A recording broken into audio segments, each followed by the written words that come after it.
ini kayaknya kursi dekan ini.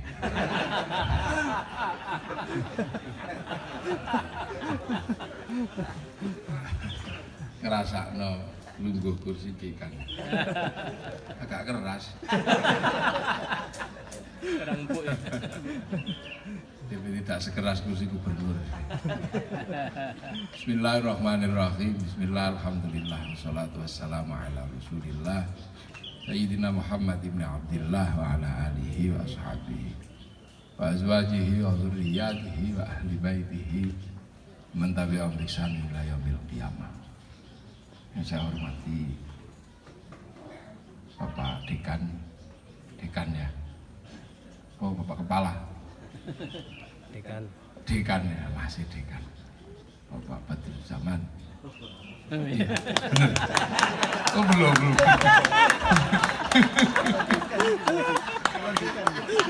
Iya, Pak Kepala seksi tadi ya Pak Sutopo ini. Nah, ya, ini kadang. Nah, ini Bapak Pembantu Wakil Rektor Pak Ketut Bali, Pak Ketut. Orang Bali kan Ketut pakai T. Para hadirin wal hadirat dan seluruh jajaran akademika ITS.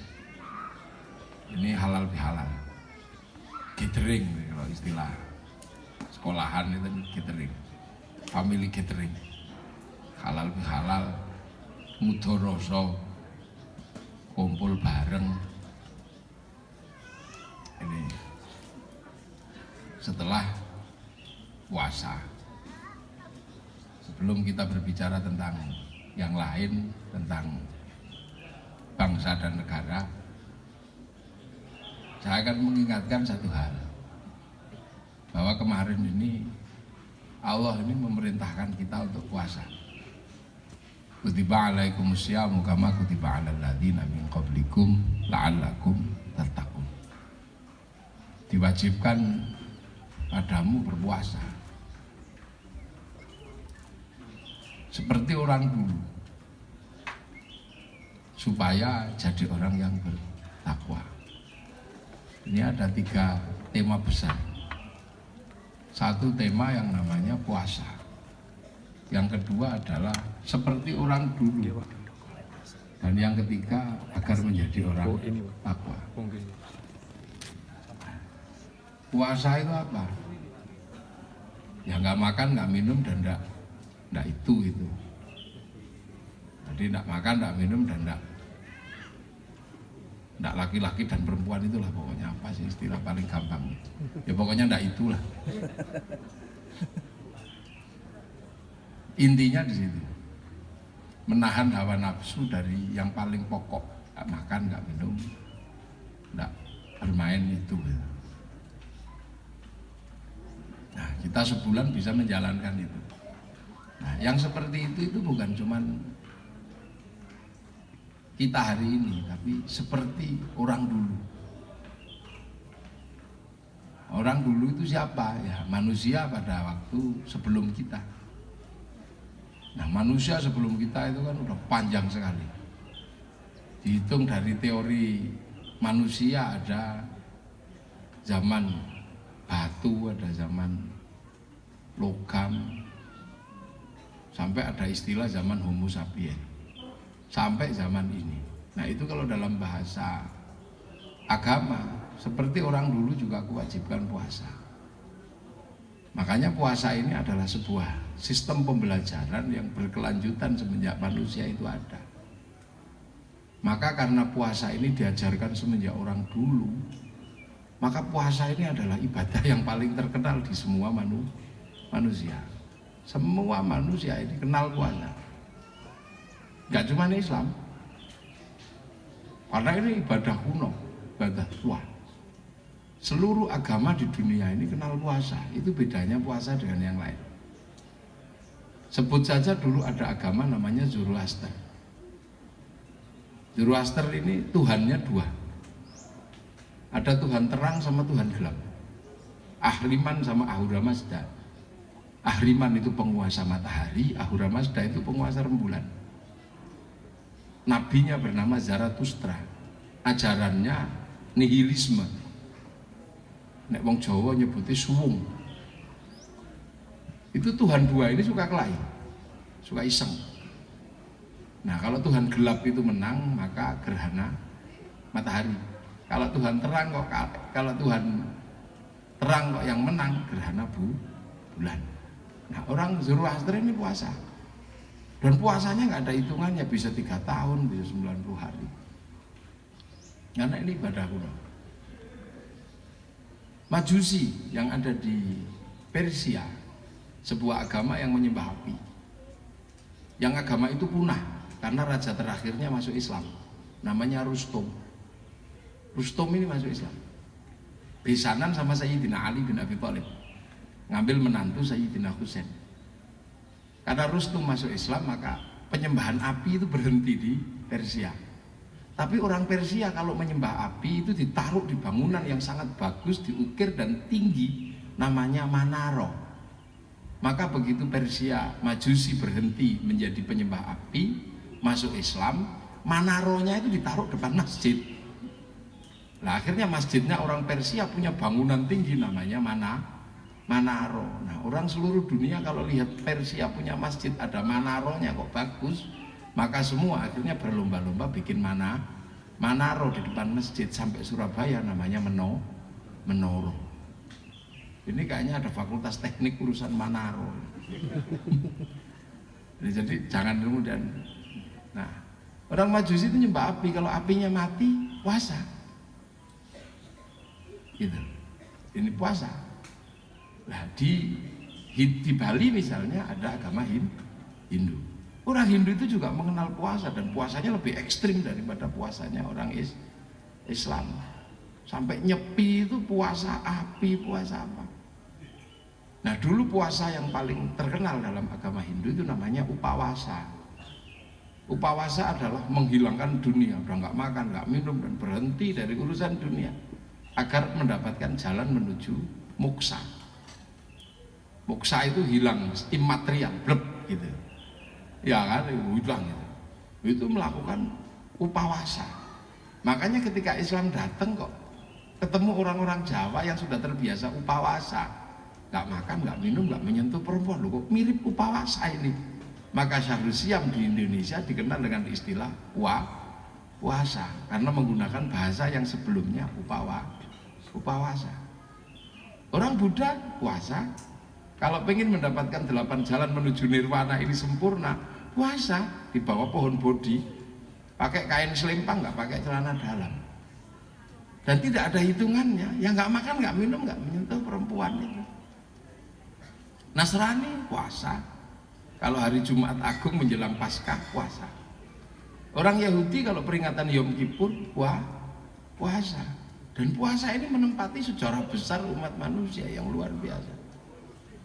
Nabi Muhammad puasa sebelum mendapatkan wahyu 15 tahun naik turun Gua Hira puasa. Makanya sampai muncul testimoni Nabi Muhammad kok suka puasa. Jangan-jangan turunan Jawa. Penguasa matahari, Ahura Mazda itu penguasa rembulan. Nabinya bernama Zarathustra. Ajarannya nihilisme. Nek wong Jawa nyebutnya suwung. Itu Tuhan dua ini suka kelahi, suka iseng. Nah kalau Tuhan gelap itu menang, maka gerhana matahari. Kalau Tuhan terang kok, yang menang, gerhana bulan. Nah orang Zoroaster ini puasa, dan puasanya nggak ada hitungannya, bisa 3 tahun, bisa 90 hari. Karena ini ibadah kuno. Majusi yang ada di Persia, sebuah agama yang menyembah api. Yang agama itu punah karena raja terakhirnya masuk Islam, namanya Rustum. Rustum ini masuk Islam, besanan sama Sayyidina Ali bin Abi Thalib, ngambil menantu Sayyidina Husain. Karena Rustum masuk Islam, maka penyembahan api itu berhenti di Persia. Tapi orang Persia kalau menyembah api itu ditaruh di bangunan yang sangat bagus, diukir dan tinggi, namanya Manaro. Maka begitu Persia Majusi berhenti menjadi penyembah api, masuk Islam, Manaronya itu ditaruh depan masjid. Nah, akhirnya masjidnya orang Persia punya bangunan tinggi namanya Manaro. Nah, orang seluruh dunia kalau lihat Persia punya masjid ada Manaronya kok bagus, maka semua akhirnya berlomba-lomba bikin Manaro di depan masjid sampai Surabaya namanya Menoro. Ini kayaknya ada fakultas teknik urusan Manaro. Jadi jangan kemudian. Nah, orang Majusi itu nyembah api, kalau apinya mati puasa. Gitu. Ini puasa. Nah, di Bali misalnya ada agama Hindu. Orang Hindu itu juga mengenal puasa dan puasanya lebih ekstrim daripada puasanya orang Islam. Sampai nyepi itu puasa api, puasa apa. Nah, dulu puasa yang paling terkenal dalam agama Hindu itu namanya upawasa. Upawasa adalah menghilangkan dunia, udah nggak makan, nggak minum dan berhenti dari urusan dunia agar mendapatkan jalan menuju moksa. Moksa itu hilang, imatria, bleb gitu. Ya kan, hilang. Itu melakukan upawasa. Makanya ketika Islam datang kok ketemu orang-orang Jawa yang sudah terbiasa upawasa. Gak makan, gak minum, gak menyentuh perempuan. Loh, kok mirip upawasa ini. Maka Syahrul Siam di Indonesia dikenal dengan istilah puasa. Karena menggunakan bahasa yang sebelumnya upawasa. Orang Buddha puasa. Kalau ingin mendapatkan 8 jalan menuju nirwana ini sempurna, puasa di bawah pohon bodhi. Pakai kain selempang, gak pakai celana dalam. Dan tidak ada hitungannya. Yang gak makan, gak minum, gak menyentuh perempuan ini. Nasrani puasa. Kalau hari Jumat Agung menjelang Paskah puasa. Orang Yahudi kalau peringatan Yom Kippur puasa. Dan puasa ini menempati sejarah besar umat manusia yang luar biasa. Nabi Muhammad puasa. Sebelum mendapatkan wahyu 15 tahun naik turun puasa. Makanya sampai muncul testimoni Nabi Muhammad kok suka puasa. Jangan-jangan turunan Jawa. Syekh Abdul Qadir Al-Jilani ini tokoh tarekat sebelum menyelesaikan perjalanan spiritualnya puasa selama 25 tahun di padang pasir. Puasa. Makanya puasa ini menempati tempat tersendiri di dalam sejarah kehidupan manusia. Ki Ageng Pengging itu ketika persiapan punya anak untuk jadi raja, dia puasa selama 7 tahun di Romo Pening. Panembahan Senopati itu punya bapak yang puasa selama 20 tahun ketika mau buka alas Mentau. Tempatnya Bang Lampir Gunung Kidul, sampai tempat duduknya itu nyitak bokok. Terkhusus Gus Dur saya cerita. Saya pernah bersama. Gus Dur itu punya nenek moyang, pengen punya anak alim tapi jadi raja. Namanya Raden Bagus Harun. Raden Bagus Harun itu pengen bener punya anak alim tapi ulama, padahal dia sendiri calon raja Mataram sebenarnya. Tapi karena punya pengalaman Amankurat yang membunuh para ulama, akhirnya mereka berhenti. Aku gak jadi raja lah sekarang, tapi saya mau menumbuhkan ulama yang jadi raja. Puasa, pergi keluar dari kerajaan, puasa di daerah Ponorogo. Belakang pabrik gula sekarang itu Pagotan. Itu puasa sampai sumur yang dijadikan tempat puasa itu tanggal 27 Ramadan itu naik ke atas. Airnya ini muncrat 7 meter kira-kira. Wah, itu untuk Lailatul Qadar. Maka sumur ini dinamakan sumur 1000 bulan. Dan sekarang kampungnya dikenal dengan kampung Sewulan. Ini yang dari sana aja. Dan Raden Bagus Harun dikenal dengan nama Ki Ageng Basyariyah. Dikasih anak perempuan tapi galaknya luar biasa. Dikenal dengan namanya Ageng Alap-Alap. Tidak ada yang berani dinikah sama Raden Santri, punya anak Mbak Makdum nikah punya anak Mbak Maklum, nikah punya anak Mbak Tafsirano, nikah punya anak Mbak Kulubi, nikah punya anak Mbak Ilyas. Mbak Ilyas ini kandepak pertama di Surabaya zaman Belanda. Punya anak perempuan galak namanya Nafiqah, dinikah sama Kiai Hasyim Asy'ari, punya anak namanya Wahid Hasyim, nikah sama Nyai Solihah binti Bisri Sansuri, punya anak Gus Dur. Bener-bener terjadi ulama, jadi presiden walaupun cuma 2 tahun. Ini perjalanan. Di Jogja ada namanya Nyai Sukira, perempuan yang tidak terlalu pintar. tapi punya cita-cita pengen punya anak jadi raja. Itu puasa selama 9 bulan ketika hamil. Tetangganya itu ngece. Halo, kamu itu gimana sih?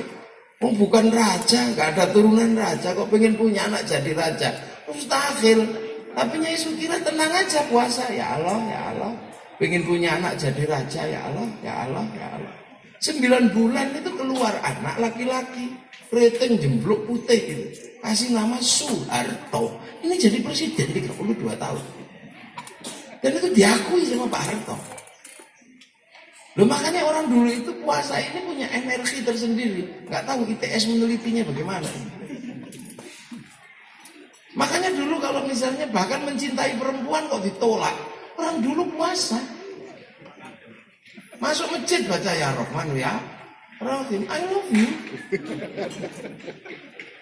Kalau nggak mau ya Rahman ya Rahim ya cari pohon besar.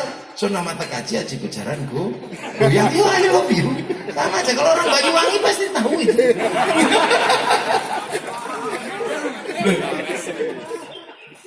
Loh, ini era tersendiri. Ini sebuah era. Dulu nggak ada orang aneh-aneh. Pokoknya kalau mau mensiasati hidup menjadi lebih mudah, puasa. Dulu mana ada orang operasi sesar gitu. Yang megang dukun bayi rajin puasa. Senjatanya cuma loko atau gitu. Dulu keluar. Sakit gigi ya cari orang yang rajin berpuasa, walaupun doanya cuma semelai Rahman Rahim. Tapi puasnya mau semelai, itu ya sembuh. Nah sekarang ini begitu puasa ini menakutkan. Besok bulan puasa, puasa lagi. Ini manusia super ini mulai hilang. Akhirnya ya diganti sama ITS akhirnya. Manusia super ini mulai hilang. Dulu singa itu takut sama manusia. Apa aja takut sama manusia. Sekarang begitu puasa ini menjadi momok bagi manusia. Maka manusia ini menjadi lemah.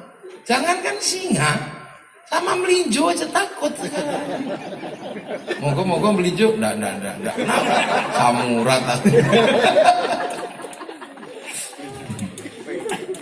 Moga sate enggak ada. Sate apa ini sate? Darah tinggi. Makanya sampean jangan heran kalau di kampung-kampung ini. Ini tukang cari nomor itu. Itu kalau bener-bener pengen togelnya keluar, puasa. Nah ini. Nah, akhirnya tubuh kita ini semakin kesini semakin banyak rusak dan rapuh. Nah kalau kemudian masuk rumah sakit, dipasrahkan kesembuhannya sama dokter, dokternya bilang, aku perbaiki kamu, tapi tolong puasa dulu ya lo. Nah, dokter aja nyuruh orang puasa kalau mau diperbaiki. Nah, sistem rehabilitasi seperti ini yang kemudian hari ini lupa. Rasulullah menyatakan sumu tasihu, kamu puasalah, kamu sehat. Kenapa? Karena manusia ini sebenarnya nggak boleh sakit. Manusia ini harus sehat dan umurnya panjang karena manusia ini pemimpin. Manusia ini khalifah. Pemimpin itu nggak boleh suka sakit tidak boleh. Biar apa? Biar hidup ini berlangsung lebih baik dan lama. Kenapa orang dulu itu kalau yang namanya baik itu kok bisa berlangsung lama? Karena yang baik ini usianya panjang. Nah sekarang kan pendek. Regenerasinya cepat ini. Maka ini tadi saya lihat ini Pak Parek, muda semua ini, 40-an semua. Enggak dongak murid dawa semua. Dari profesor semua. Ini. Nah terus kemudian ini puasa. Lantas kemudian kita diajarkan agar la'allakum tattaqun, agar jadi orang yang bertakwa. Orang yang bertakwa itu apa sih? Gitu. Jadi orang yang kemanapun menghadapkan dirinya merasa melihat Allah. Mau delok neng dia delok pengiran gitu. Nah kok pelajarannya melalui puasa? Sebenarnya puasa ini kan pelajaran bagaimana menahan hal yang bersifat jasmani untuk menaikkan yang bersifat rohani. Jasmani ini nggak jernih karena jasmani ini dunia. Tapi rohani ini jernih, karena rohani itu urusan Tuhan langsung dari Allah sana. Kalau di dalam Islam diajarkan rohani itu turun dari langit, dia jernih, sudah mengenal Tuhan. Tapi bungkusnya ini kan produk lokal. Manusia itu ada di sini, tidak kelihatan. Kalau ini kan bukan manusia. Apa? Ini bungkusnya aja ini. Produk lokal, kainan Surabaya, kainan Banyuwangi. Orang tuanya makan. Diproses di dalam perut. Kemudian proses ini menghasilkan ada yang keluar jadi kencing, ada yang jadi ada yang jadi umbel, ada yang jadi vitamin, lah ada yang disimpan di sini namanya nutfah. Nutfah itu apa? Zat hidup. Nah, nutfah ini yang kemudian diramu antara bapak sama ibu. Jadi segumpal darah, kemudian 4 bulan jadi segumpal daging. Nah, kalau sudah jadi daging, nyawa ini panggil, "Dul, kamu turun." "Iya ya Allah." "Alastu birabbikum, kamu nanti masih ingat gak kalau aku ini Tuhanmu?" Nyawa itu jawab, "Qalu bala syahidna." "Ya Allah, aku jadi saksi kalau engkau itu Allah." Fanfuqurruh, maka ditiup rohani dalam daging. Akhirnya daging pakai tulang, bungkus kulit, nah ditumbuhi rambut. 9 bulan keluar proses pembuatan karoseri. Casingisasi ini selesai. Begitu keluar, rohaninya di dalam, manusia yang asli di dalam. Nggak kelihatan, yang kelihatan bungkusnya. Lah bungkus ya tergantung pabriknya kan. Bungkusnya tergantung yang buat. Kalau yang buat kok pesek, ya keluarnya pesek. Kalau yang buat kok bangir, ya keluarnya bangir. Kalau yang buatnya hitam, ya hitam. Kalau yang buat kok cantik sama ganteng, keluarnya ini. Lah, casing ini dunia. Dia dibesarkan oleh dari dunia, dibesarkan oleh dunia. Dunia ini unsur dunia, mas jangan heran. Tangan ini dunia, makanannya ya dunia. Tangan laki-laki wong dunia, setiap lihat bokong ya mesti pengen menyentuh. Semua sama, tangannya Pak Warek, tangannya Pak sama aja. Wong tangan saya juga iya, sama aja. Mata ini dunia, apa-apa ya. Naik motor di kolam gitu, kok ada perempuan gitu, tengok. Kok cantik, balik lagi. Biasa. Ini dunia, yang dunia ya dunia. Gitu loh. Yang bedakan kan cuma remnya aja. Nah kalau kiai itu insya Allah remnya cakram gitu aja. Jadi gitu berhenti gitu. Nah ITS ini kan sebagian besar rem tromol. Apalagi remnya bisa bikin sendiri kan. Tergantung nih mekanisme hidrolisnya. Gitu. Hidup gitu. Nah yang dunia ini tidak pernah bisa melihat Allah. Kan gitu, makanya kalau orang Islam dengar azan itu Allahu Akbar, Allahu Akbar, itu pengen sholat, tapi pantat ini kan dunia. Dia nggak mau sih bentar itu kan.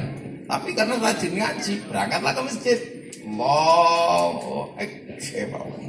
Sampai ada yang Allah. Ini wajah tuh wajah. Ya nggak lama, begitu matanya melek kembali ke dunia. Rukohe bolong ini dia. Telinganya kembali ke dunia, anak ding ding. Enggak, Bismillahirrahmanirrahim. Subhanallah rabbikal a'la alladzi khalaqa fasawwa walladzi qaddara fahada. Lama ini. Suwe.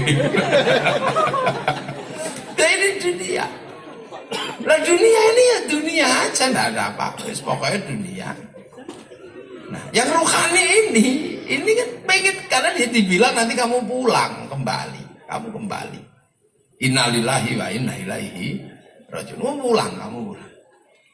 Nah, tugasnya apa? Ini kan tugas raga, ini kan cuma mencarikan bekal. Bekal kemana ya? Bekal kembali itu. Nanti kalau sudah penuh, ya yang nyarikan bekal itu kan hilang, sama kayak padi. Padi itu tugasnya cuma mencarikan bekal beras.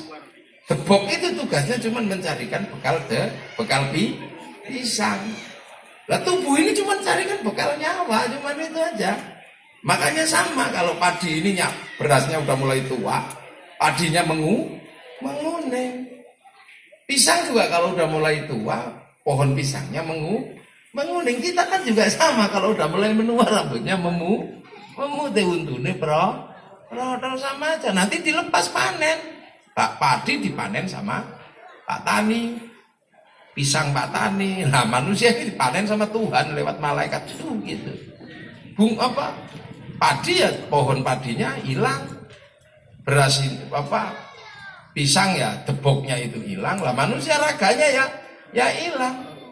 Tapi nggak usah bertanya kalau orang ITS. Selagi berasnya itu masih ada, kelakuan padinya ketahuan kalau masuk laboratorium, organik atau bukan organik.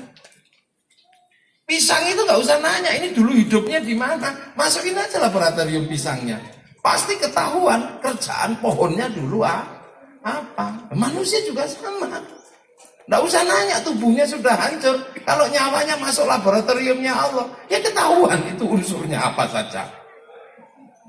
Sama dengan syuting itu kan perangkatnya besar, tapi alat rekamnya kan kecil, cuman chip kecil itu aja. Habis rekam, syutingnya banting aja nggak apa-apa.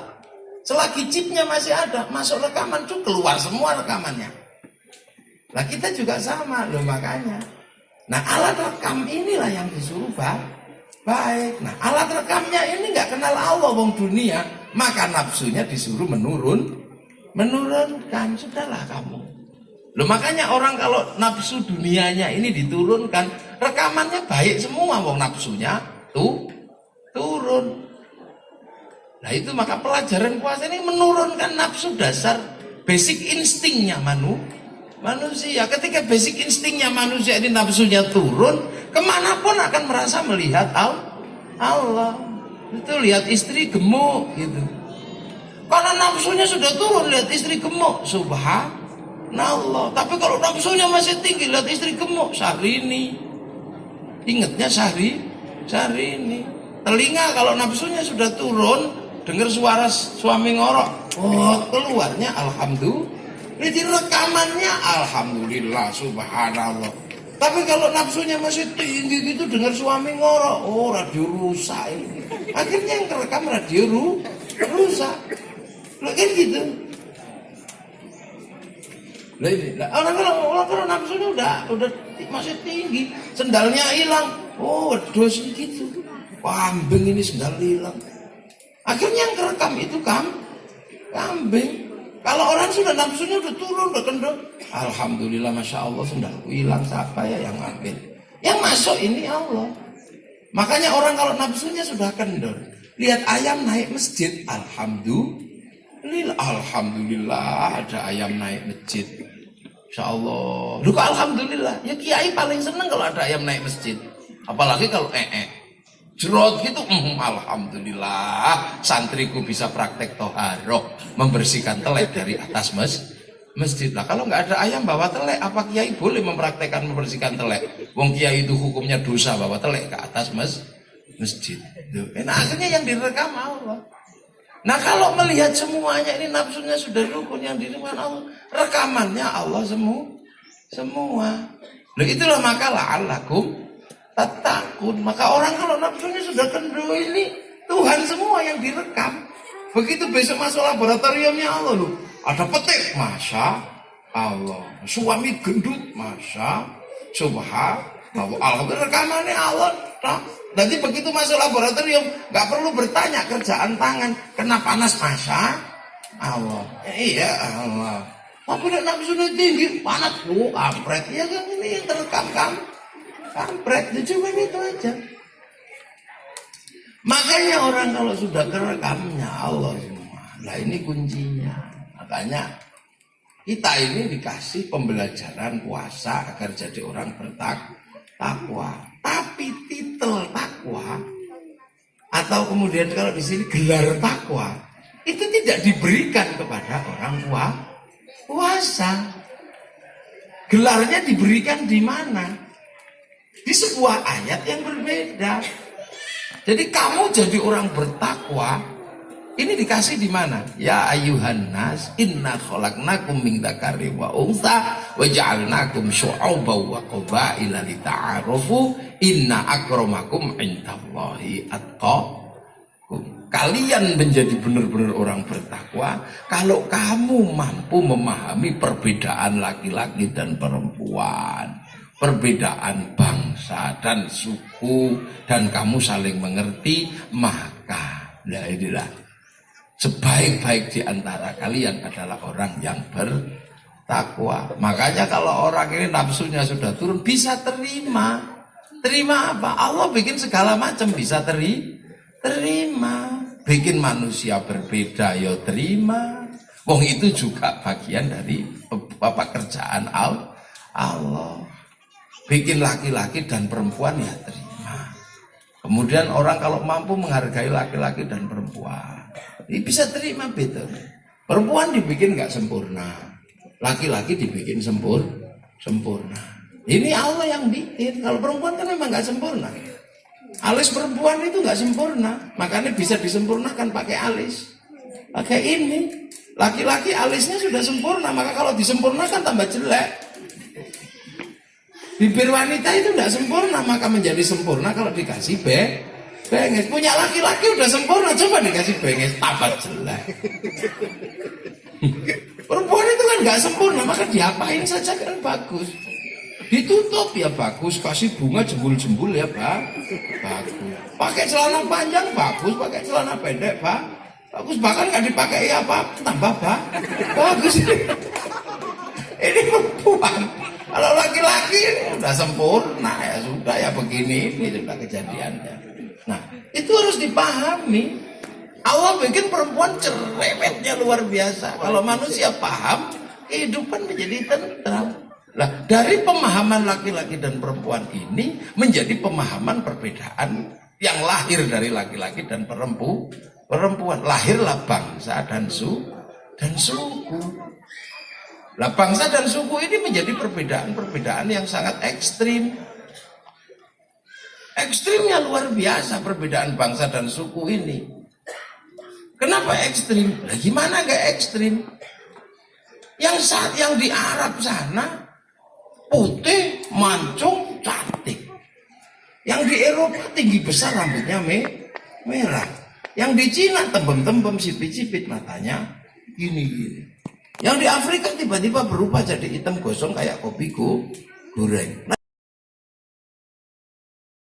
manusia dibikin kecil-kecil kayak gini, tapi dibarter sama Allah.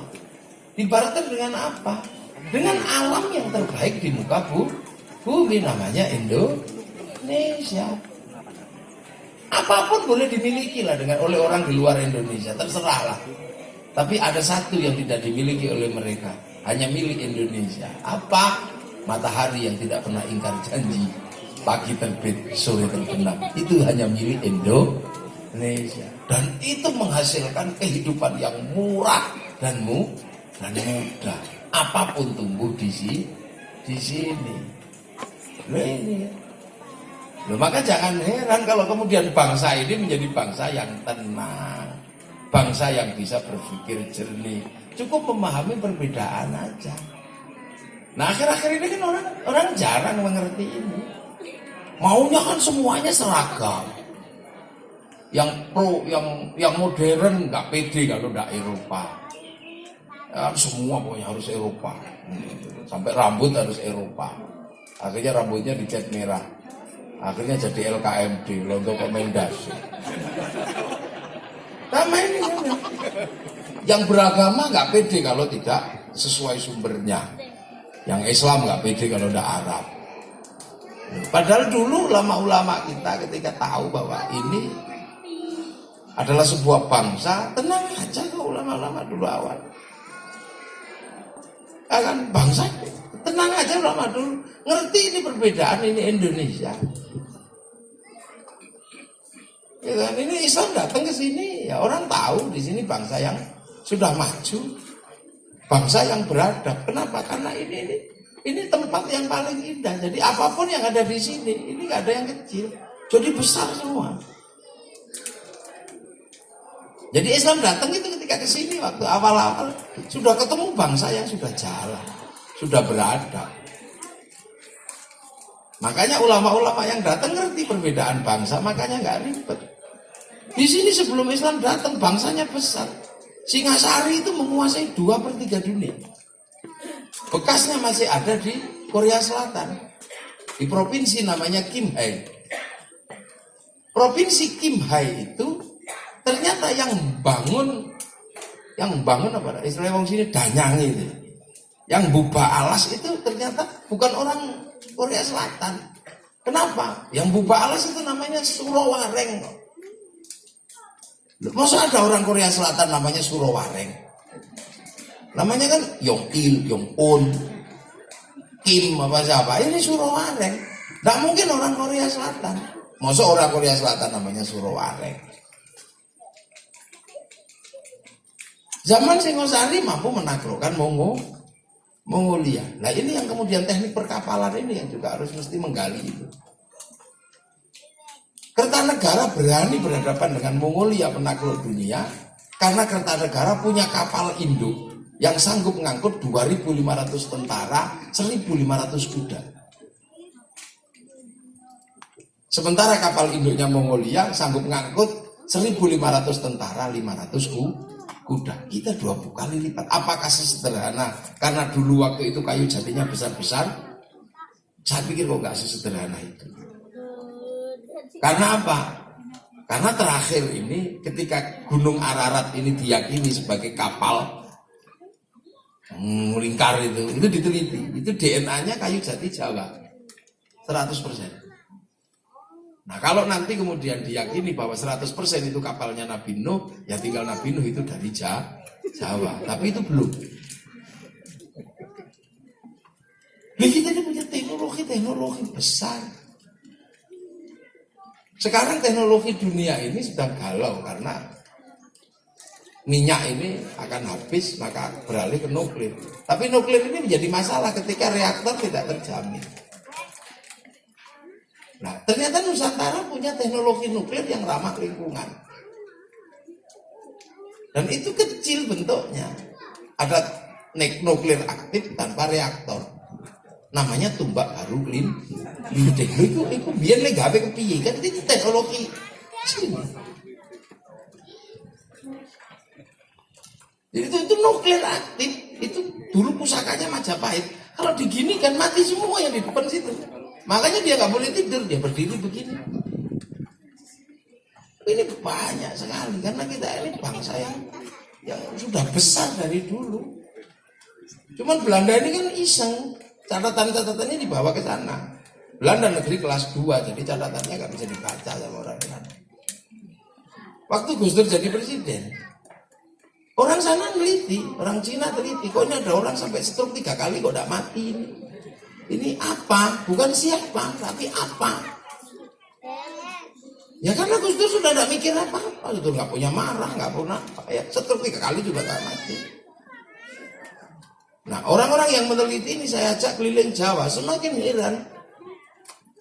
Kenapa? Karena mereka melihat teknologi pengobatan, teknologi makanan. Oh iso wong Jawa itu, orang Indonesia ini terutama Jawa ini. Oh iso ono anyang-anyangan kok jempolnya itu ditaleni. Ini teknologi apa? Dan itu sembuh. Loro moto duyui. Sudah tahu sininya bernanah malah ditancapke ke sini pitik. Jadi PR-nya ITS itu banyak sekali. Coba baru kelinding. Terus ahli metalurgi dari Jerman, saya pernah ketemu. Itu heran karena apa? Peksinya keris di zaman Singosari itu terbuat dari logam bintang. Logam bintang itu meleleh di suhu 15.000. Lu zaman segitu suhu 15.000 itu dari api apa? Nah kalau saya sih nggak susah jelasinnya. Wong api dulu itu kan nggak pakai api. Ada logam, cari jin gitu aja. Nah jin ini kan terbuat dari api. Masukin situ kepanasan, mulet-mulet ya dibelokin.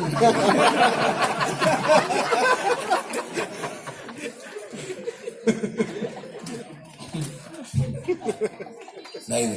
Nah orang-orang yang baru datang ini kadang tidak pernah mengerti bahwa kita ini adalah dari awal ciptaan. Nenek moyang kita paham. Sekarang ini orang tidak banyak mengerti bahwa kita ini punya bagian-bagian lawas sejarah panjang. Makanya ulama-ulama awal ketika datang itu, nah, ya Allah datang ke sini, bangsa sini mengenalnya pangeran ya, pangeran. Musola, langgar. Saikhun Ustadun, kiai. Banyaknya sini, ya bagi-bagi dikit sama Kiai Slamet. Nama kebu, Kiai Pleret. Tilmidun muridun santri. Lah akhirnya kemudian bangsa ini menjadi hidup. Kenapa? Ngerti. Bungkusnya ini bungkus lokal semua, isinya adalah isi yang baru datang sholat pakai langgar. Nah, ini kan pekerjaan ibu-ibu sebenarnya. Bungkusnya sih kongwan tapi isinya renggi.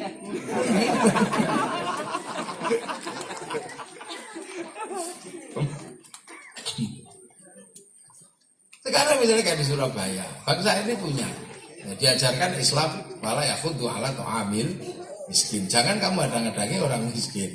Lah orang sini dari dulu sudah nggak ada yang menghalang-halangi makanannya orang miskin. Kenapa? Orang sini dari dulu sudah makan nggak makan kumpul. Makanya kalau setiap ada orang ngumpul pasti dikasih makan. Maka ada catering ya ada makanannya. Karena ngumpul pasti makan. Orang Indonesia makan nggak makan kumpul.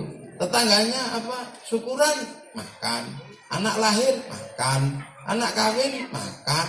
Tetangganya mati kok pada ngumpul ya dikasih makan. Nah kalau ada orang ngumpul kok gak dikasih makan ya bukan Indonesia. Nah ini kadang ada yang udah boleh kasih makan.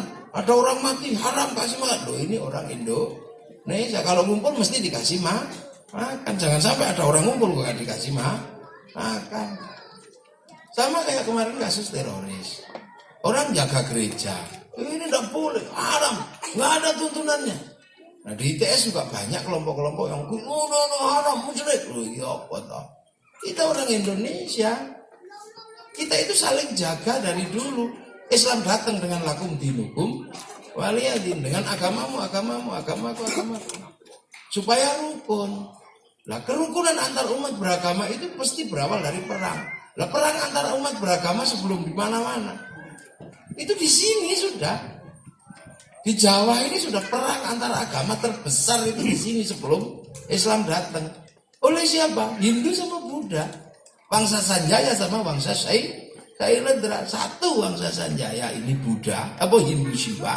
Bangsa Sailendra ini Buddha. Oh itu perang gak ada habisnya tahun 820. Di Jawa sini. Sampai Raja Sanjaya namanya Panukuh. Gak mau jadi raja karena takut perang. Pamannya yang namanya Semaratungga atau Garung. Ini Buddha. Bantai semua, ajar bantai, gitu, bantai semua. Nah, sampai akhirnya si Panukuh ini pergi entah kemana, pulang-pulang jadi arsitek yang sangat terkenal, dikenal dengan nama Resi Gunadarma. Nah, Raja Sailendra ini akhirnya mau bangun candi, tidak punya arsitek. Karena nggak punya arsitek, cari arsitek, ketemu si Gunadarma ini orang Hindu, tapi disuruh bangun candi Buddha. Ya akhirnya jadilah Sambara Budura itu yang dikenal dengan nama Borobudur. Maka ada candi Buddha tapi nuansanya Hindu. Pekerjaan ini bagus, maka kemudian si Panukuh atau Gunadarma ini diambil menantu sama Semaratungga, dapat anaknya namanya Pramodawardhani. Jadilah raja di kerajaan Buddha, bergelar Rakai Pikatan. Nah akhirnya terus kemudian orang Hindu pengen dibikinkan candi yang sama. Ya sudah aku terima, kayak gitu. Maka kemudian Resi Kumbayoni dibikinkan candi Hindu di Jogja namanya Prambanan. Lalu akhirnya rukun. Setelah rukun Balaputra Dewa pulang ke Palembang, bikin Sriwijaya udah gak ribut masalah agama, Sriwijaya jadi besar. Kemudian ada namanya Sindok, pindah ke timur sini, kawasan timur. Jadi Cikal Bakal, Kadiri, Singosari. Ya sudah gak ribut masalah agama, wis pengalaman rukun. Singasari jadi besar karena rukun. Majapahit lebih rukun lagi, maka zaman Hayam Wuruk dikukuhkan kerukunannya dalam Bhinneka Tunggal Ika oleh namanya Empu Tantulah dan saling jaga. Semenjak itu dan bangsa ini jadi besar. Makanya kalau akhir-akhir ini ada orang kok jaga tempat ibadah orang lain, itu warisan asli bangsa Indonesia. Nggak usah dikaitkan dengan ini. Loh makanya karena ini dulu orang awal Islam datang ke sini, nggak boleh haji sama para wali itu. Jangan haji. Karena kalau pergi haji masalah. Kenapa masalah? Lah kaget nanti. Di sini nggak boleh nyembah batu, begitu sampai di Arab lihat Ka'bah, loh kok batu juga, loh ini susah. Makanya nggak boleh. Jangan haji dulu, cukup di masjidnya masing-masing selama 41 kali Jumat. Makanya banyak yang masih keyakinan bahwa sholat di masjid itu 41 itu sama dengan naik haji. Tapi begitu imannya tertata. Loh karena sejarah umat manusia itu kan saling mengulang. Makanya tidak bisa kita ini kadang alok-alok agama orang. Islam dengan Hindu tidak bisa alok-alok. Nanti susah kita kalau ditanya balik. Sama-sama punya batu, sama-sama punya lingga Yoni, yang di sini namanya Jabal Rohmah, sana namanya lingga Yoni. Ini kan nggak bisa ribut itu nanti. Punya sama-sama air suci, sini Zam-Zam, sana Gangga Yamuna. Nyembelih kewan kurban sana ganti. Air suci selempang sama-sama selempang. Yang sini warna putih, sana warna kuning. Selesai urusannya sama rambutnya. Sini tahallul, sana digundul. Kalau sujud batuknya sama itemnya. Kalau dengan Buddha, sini 2, sana bisa 8.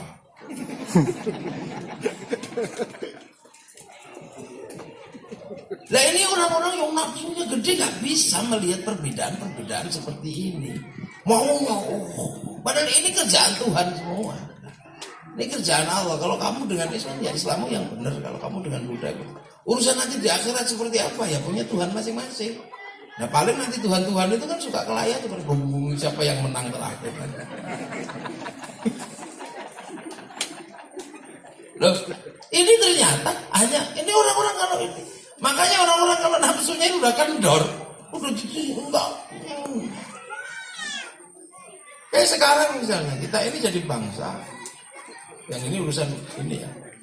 Kalau kita enggak jeli, kita ribut terus gak ada habisnya. Kita ini dulu dikenal dengan nama bangsa maritim, bangsa laut. Panglima laut kita terkenal. Cuman kan kita ini melewati sebuah jalur yang sangat sempit. Seluruh jalur keluar dari negeri Nusantara ini harus melewati Selat Malaka. Akhirnya negeri kita ini bangkrut waktu itu karena Malaka dikuasai Portugis 1515. Itu kunci awal sebenarnya di situ aja. Jadi akhirnya terjadi peralihan dari negara maritim ke negara daratan. Hilangnya kekuatan maritim karena waktu itu dikuasai Portugis. Demak nyerang gagal. Kenapa? Karena peralatan yang tidak memadai musuh Portugis. Tidak memadai. Akhirnya gagal. Nah sementara di dalam negeri terjadi konflik interest yang sangat keras. Sultan Agung mencoba menyerang Belanda, tapi sisa satu-satunya pelabuhan dalam negeri yang namanya Surabaya malah dihancurkan. Makanya ini terjadi khilafiyah. Kalau dihitung Sultan Agung ke barat itu pahlawan karena menyerang Batavia, tapi kalau dihitung ke timur menyerang pelabuhan Surabaya menggunakan Panembahan Pekik dan membantai kerajaan Giri itu baik. Nah peralihan dari Nyai Lanjar ke Ratu Kidul itu sesungguhnya adalah kegagalan karena problem maritim. Nah kemudian ini nggak bisa diurai sama bangsa ini sampai hari ini. Kenapa? Karena 1871 waktu Traktat London, Singapura, Malaysia ini masuk wilayahnya Inggris. Sehingga habislah 13 jalur laut di dalam negeri. Indonesia masih bisa jalan sebenarnya. Pemilik barang dunia itu kalau nggak Yahudi ya Cina. Nah Gus Dur menjajaki ke sana. Ini bisa enggak tanpa melewati negeri kecil ini? Tapi ternyata begitu Gus Dur baru penjajakan ke sana, di sini sudah muncul kelompok anti Yahudi dan anti Cina. Ya Gus Dur yang mikir ngebledos kayak gini. Ini yang biayai siapa sih kelompok ini? Orangnya kok itu aja?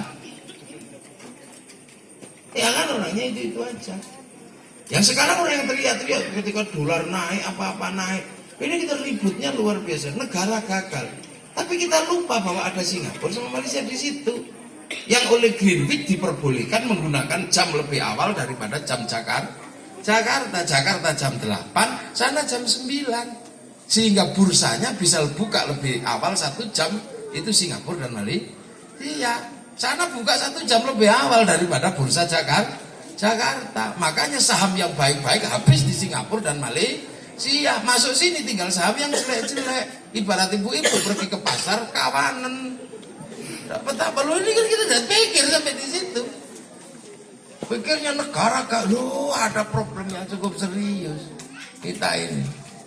Nah sekarang kita mau melakukan lompatan-lompatan besar, mengalami problem G2G, problem government to government, ini kita berat.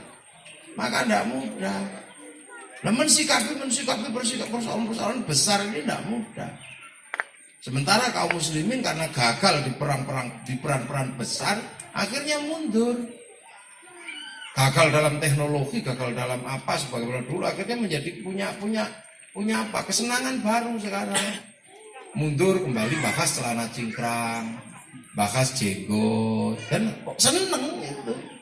Sampai di Palestina pun nggak ingat.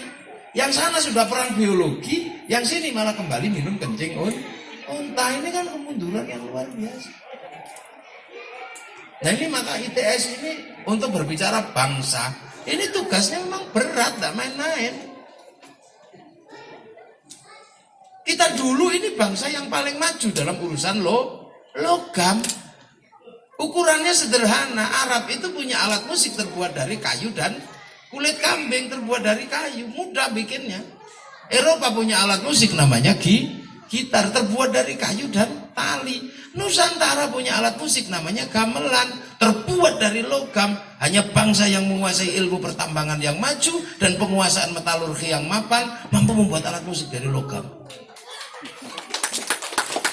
Itu mana ini? Kita main-main orang. Kita ini dipikir, wah, bangsa sudah jadi semua. Kalau urusan agama udah diberesi sama para pendahulu. Dulu ini Hindu di sini, masyarakatnya bersuku tokoh berkasta-kasta. Ya Islam datang biar tidak menjadi kasta-kasta. Kenapa? Karena ini perbedaan suku dan bangsa yang sangat serius. Maka akhirnya dikenalkan dengan istilah musyarakah, yang kemudian dikenal dengan istilah masyarakat.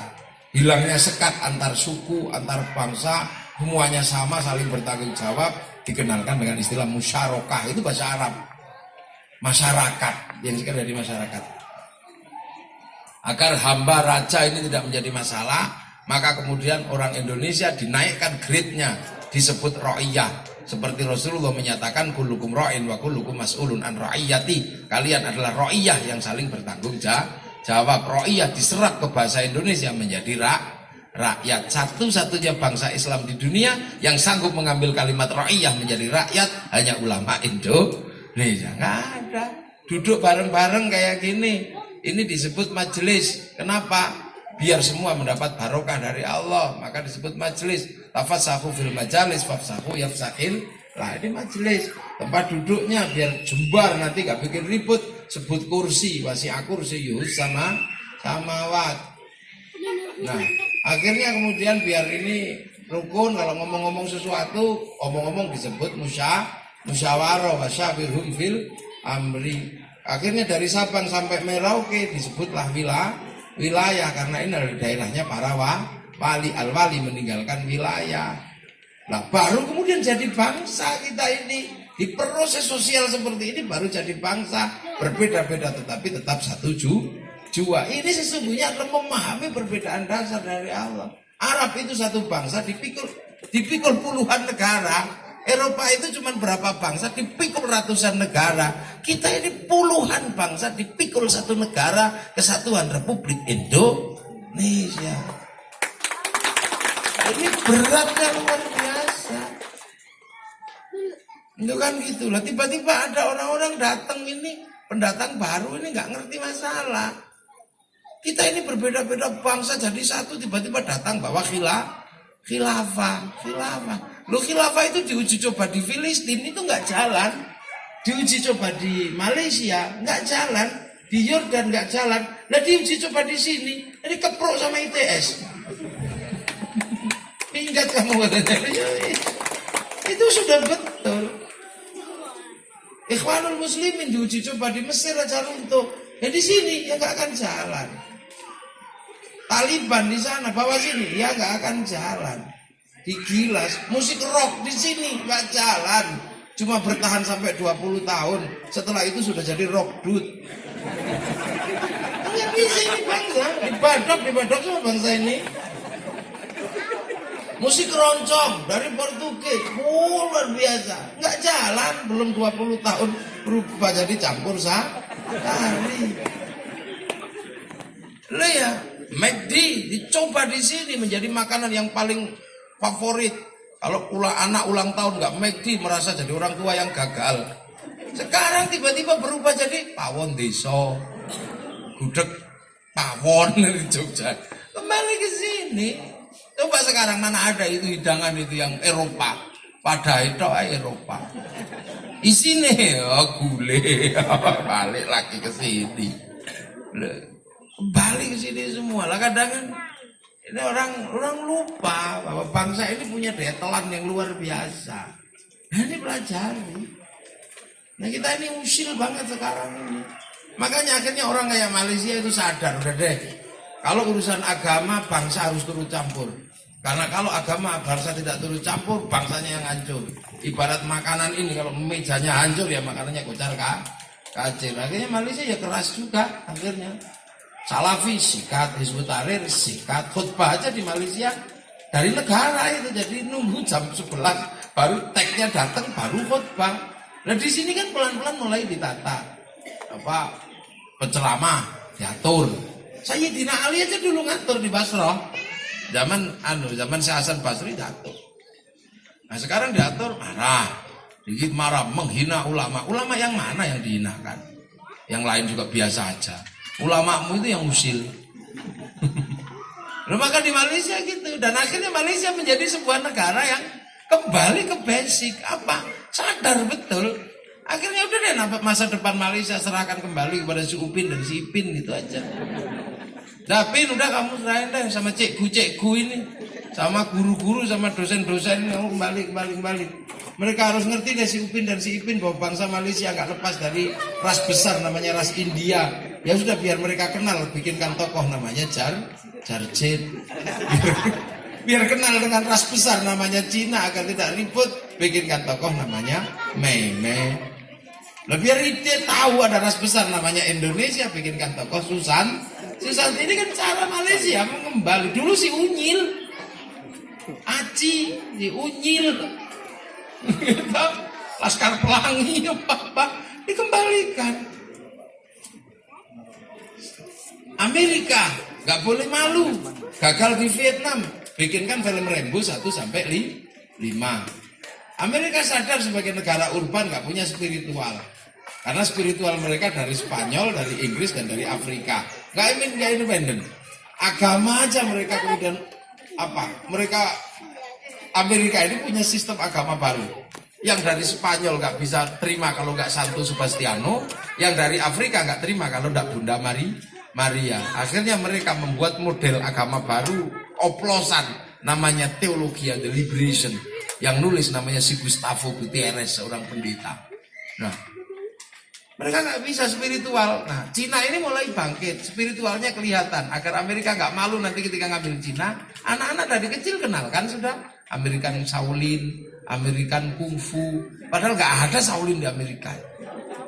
Agar nggak malu dengan Jepang, bikinkan American Ninja. Bahkan film The Last Samurai, tokoh terakhirnya dari Amerika namanya Tom Cruise. Jepang juga nggak boleh mengulang kesalahan pembantaian rezim restorasi Meiji terhadap rezim Tokugawa, nggak boleh diulang. Maka anak-anak kecil diajarkan memahami itu dengan film yang sangat sederhana, judulnya Samurai X, dengan tokohnya si Rory Kenshin. Nah kita apa ya? Kita berikan cikgu ini. Nah kalau cikgu gede kan profesor apa? Loh ini lah ITS ini punya tanggung jawab besar karena negeri kita ini dengan garis pantai terpanjang di dunia. Sabang Merauke itu kalau naik pesawat 8 jam sama dengan Indonesia ke Abu Dhabi. Mana ada negeri dengan garis pantai terpanjang seperti itu selain Kanada. Kanada karena punya Greenland, tapi Greenland nggak ada manusianya. Mengembalikan ini gimana caranya? Sopo sing arep menegosiasi laut nih?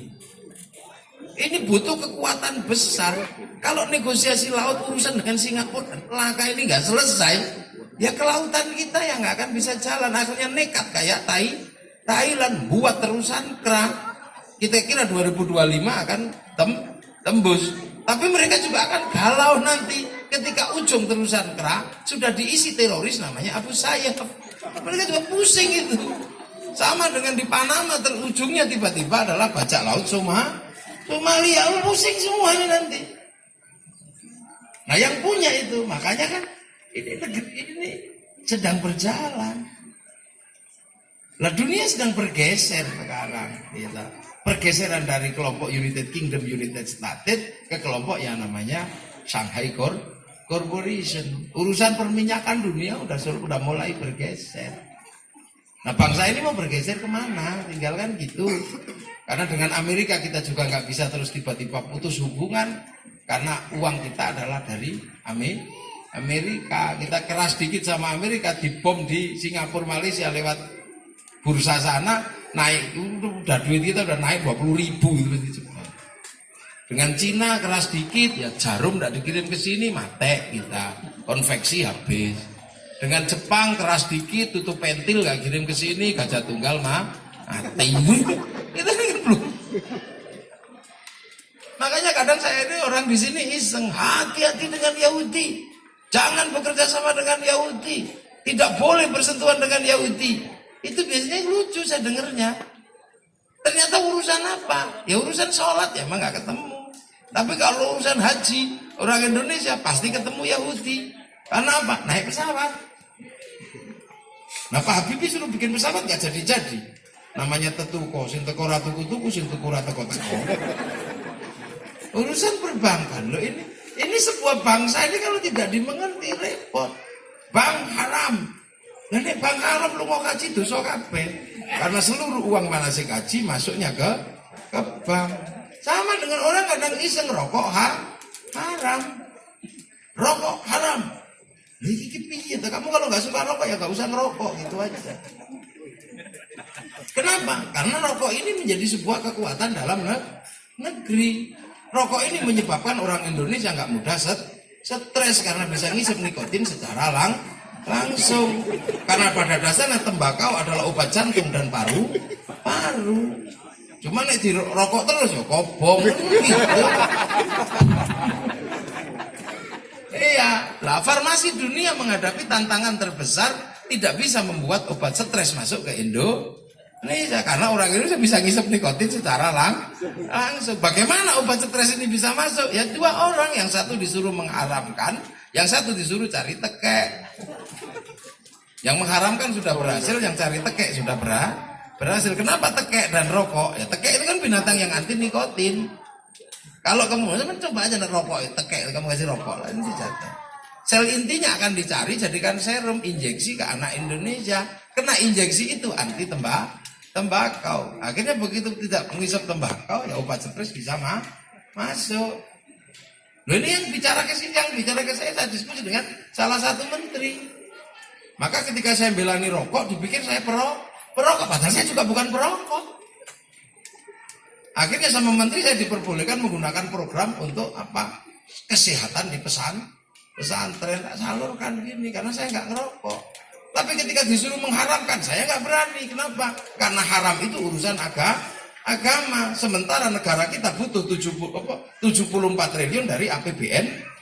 Untuk APBN dari cukai rokok. Nih rokoknya saya haramkan, 74 triliun menjadi haram. Masuk APBN-nya haram. Bangun ITS-nya haram. Maka yang mengharamkan rokok haram hidup di ITS.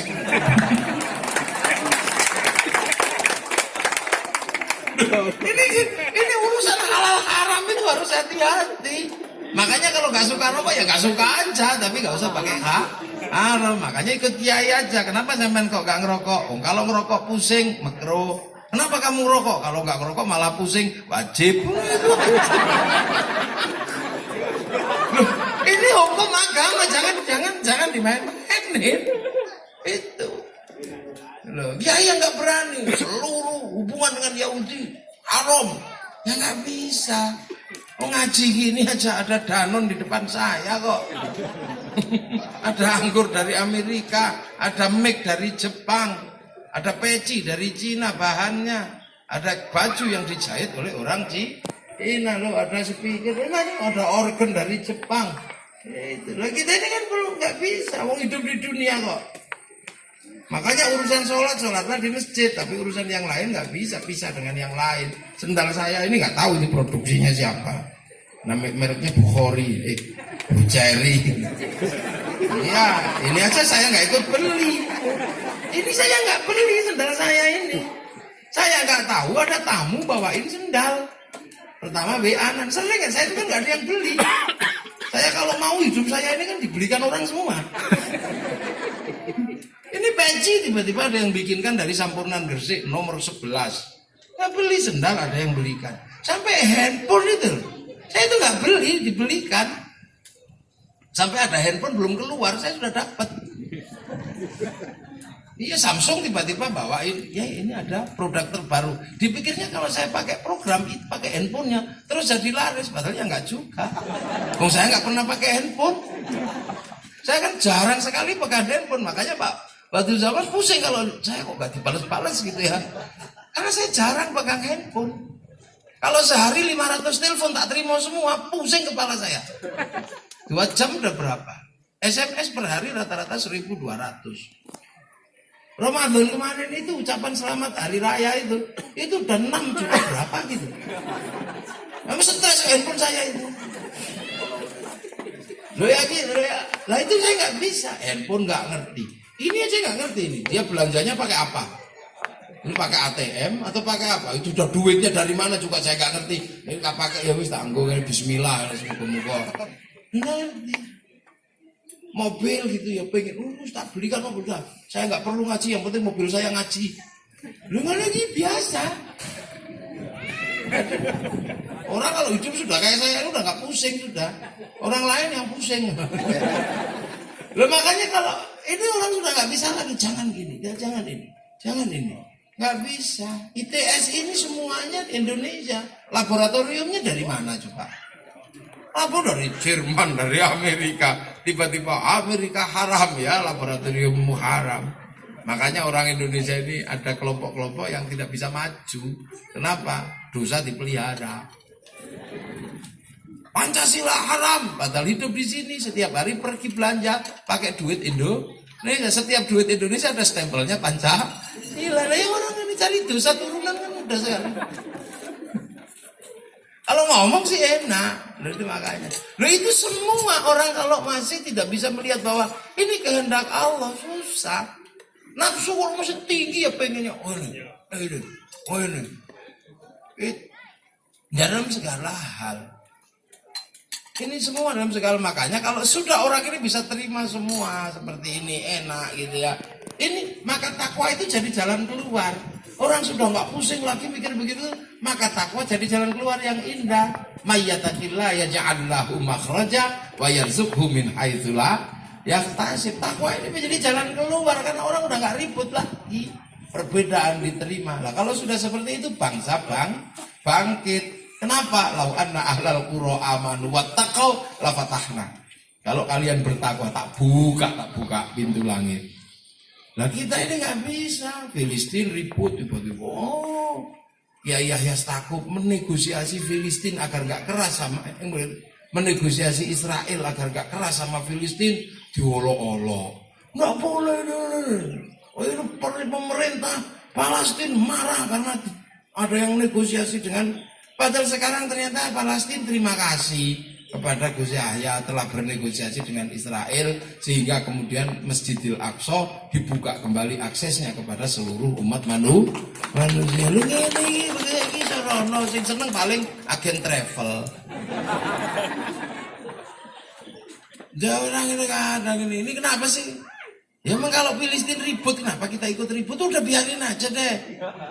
Filistin, Islam, Yahudi, Islam, Nasrani itu kalau ribut itu biasa karena satu nenek moyang. Nah, Nabi Ibrahim meninggalkan Filistin, maka anak cucunya ributin biasa aja di situ. Orang kalau rebutan sawah itu biasanya saudara. Lah kalau rebutan pematang baru tetangga. Oh, gitu aja ribut. Yang menang ya yang pinter itu. Nah, yang Islam hari ini kalah. Dulu Islam pinter zaman saya Salahuddin Al-Ayyubi maka menang. Lah sekarang ini turun itu tadi. Yang lain udah mikir rembulan, udah mikir apa. Sini masih bakal serana cingkrang, ribut bab jenggot, ribut bab itu. Makanya masjid-masjid kampus kayak ITS kayak gini mesti waspada tinggi. Karena kayak ITS ini kan biasanya dulu sekolahnya kan ilmu pasti. Nah, orang ilmu pasti itu biasanya tidak bisa menerima hal-hal yang tidak terlalu pastilah. Agama itu nggak terlalu pasti. Kenapa? Karena Allah itu Ghafurur Rahim. Allah itu Maha Pengampun, maka nggak pasti. Ada yang jahat, jangan-jangan diampuni. Ada yang maka iya. Oh, agama itu kan nggak pasti, tergantung Allah aja sana. Ya tahu, sholat ngentut ya nggak apa-apa. Lu ya kan sholat ngentut boleh, tapi madhabnya Maliki. Tapi kalau madhab Maliki jangan sholat akil gelegean gitu batal. Ikut bermadhab langsung Quran sunnah ya konslet. Jaraknya kejauhan. Kita ini kelasnya kelas murid ulama. Kalau kelas muridnya Nabi, peduk Nabi namanya sahabat. Kalau saya ini aja dapat Islam udah jauhnya luar biasa. Guru-guru saya dapat dari Kiai Hasyim Asy'ari. Kiai Hasyim Asy'ari dari Kiai Asy'ari dan Kiai Khalil. Kiai Asy'ari dari Kiai Khairan. Kiai Khairan dari Kiai Abdul Wahid. Kiai Abdul Wahid dari Kiai Abdul Halim. Kiai Abdul Halim dari Kiai Sufyan. Kiai Sufyan dari Kiai Jabbar. Kiai Jabbar dari Mbah Abdurrahman Sambu. Mbah Sambu dari Mbah Abdul Halim Benowo, Mbah Benowo dari Mbah Cokrojoyo Sunan Geseng dari Sunan Kalijogo, Sunan Kalijogo dapat dari Sunan Bonang dapat dari Sunan Ampel dari Mbah Brohim Asmoro Pondi, dapat dari Said Jumadil Kubro, dapat dari Said Muhammad, dapat dari Said Ahmad Jalaluddin, dari Said Abdul Malik, dari Said Alawi Amil Faqih, dari Said Ahmad Sohib Mirbat, dari Said Ali Khalid Khosam, dari Said Alwi, dari Said Muhammad, dari Said Alwi, dari Said Ahmad Al-Muhajir, dari Said Isa An-Naqib, dari Said Ubaidillah, dari Said Muhammad, dari Said Ali Uraidi, dari Said Ja'far Shadiq, dari Said Muhammad Bakir, dari Said Ali Zainal Abidin, dari Sayyidina Hasan Husain, dari Sayyidina Ali. Dan ini yang dapat dari Rasulullah. Ini kan panjang sekali jaraknya.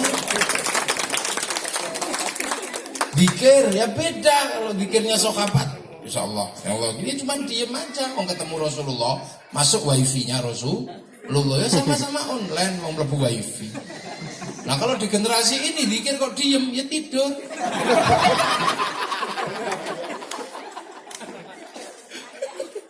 Nah ini kalau sekarang orang kampus ini kan lebih yang pasti. Zaman sahabat diem begini, ikut diem. Langsung Quran sunnah. Orang di Jogja nggak punya listrik, yang punya listrik orang Malang kok. Maka bangun trafo dan tiang sampai Jogja. Masukkan meteran, butuhnya paket 250 ya 250. Ngecupkan ngisi baterai handphone ya pakai yang di bawah meteran. Walaupun kabel besar itu ada setrumnya, jangan disetrumkan di situ, bledos. Maka sekarang banyak orang bledos ini. Kemarin bledos di Surabaya, kenapa? Ya nyetrum ke kabel besarnya, langsung menyetrum Quran sunnah ya bledos. Makanya di ITS ini kayak di kampus kemarin di UNESA saya juga bilang, hati ini karena orang ilmu pasti itu biasanya pengen yang pasti-pasti aja. Apalagi kalau muda jarang ngaji, tuanya langsung pengen ngaji, pengen yang pasti yang jenggotan. Nah tadi sempat sama Pak Dedi ini di jalan ada Kiai Said itu dibilang, Said itu gimana kok mengatakan bahwa orang goblok itu, orang jenggotnya panjang itu goblok. Lah itu kadang kan kalau yang nggak ngerti kan awalnya kan itu jadi masalah. Islam di Indonesia itu yang nyebarkan Wali Songo itu yang nyebarin Islam. Itu. Lah tiba-tiba ada kelompok yang melakukan studi bahwa Islam yang di Indonesia itu bukan Wali Songo, tapi langsung dari Rasulullah, namanya Zainal Abidin. Penelitiannya di Prancis sama di Jerman. Terus mengatakan bahwa Wali Songo itu sebenarnya tidak ada, itu fiktif.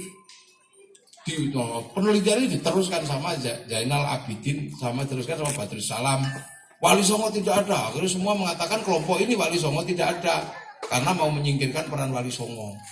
Sebab Wali Songo ahlul bid'ah katanya. Ya sudah.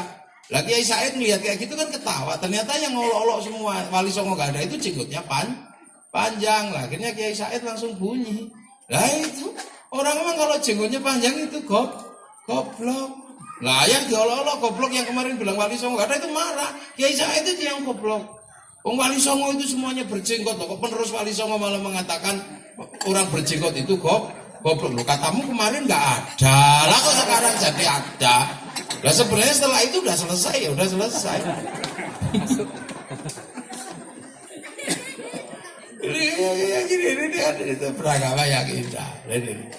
Maka orang kalau nafsunya turun sudah enak, lihat apa aja enak, nggak ribut, kan gitu. Nah itu makanya orang-orang besar itu adalah semua orang-orang yang mampu mengendalikan hawa nafsu. Ini turun. Gimana itu?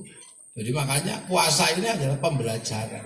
Dan kalau sudah pembelajaran maka pangkatnya diberikan kalau orang bisa mengerti perbedaan. Nah kalau sudah mengerti ya enak, takwa itu jadi jalan keluar. Jadi enteng pikirannya, nggak ruwet dan nggak jeli, ada jalan keluar lah. Kalau sudah seperti itu ya bangsa bangkit lau anna alal qura amanu wattaqau, kalian bertakwa akan bangkit buka semua.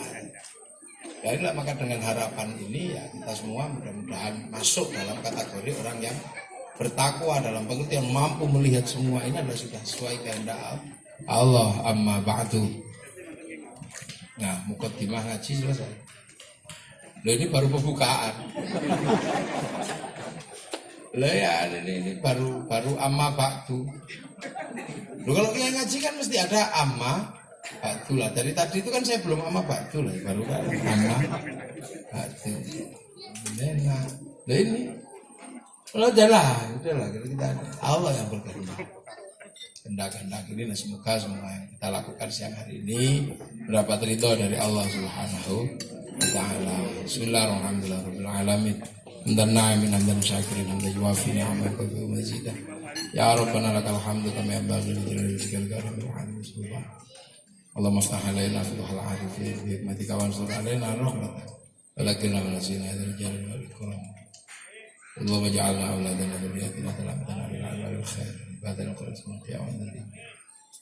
Bana hablana min azwajina wa dhurriyyatina qurrata a'yun waj'alna muttaqina. Ridha ya Allah, syukur ya Allah. Zilana dhulubana abayna ummatina bisyaikhina wajibna muassis ITS. Allahumma firlahu marhamu wa rahmatullahi wa barakatuh. Allahumma ja'al qabran mutamiran min jinan Allahumma ja'al Lillahi wa Muhammadur Rasulullah wa aqulu bismillah inna ja'ila rabbika radiyatan wa ibadah. Ya Allah wa iyyakum al-aidin al-faizin qadalallahu minna wa minkum taqabbal ya karim. Sallallahu alaihi wasallam. Alhamdulillah rabbil alamin. Al-Fatihah.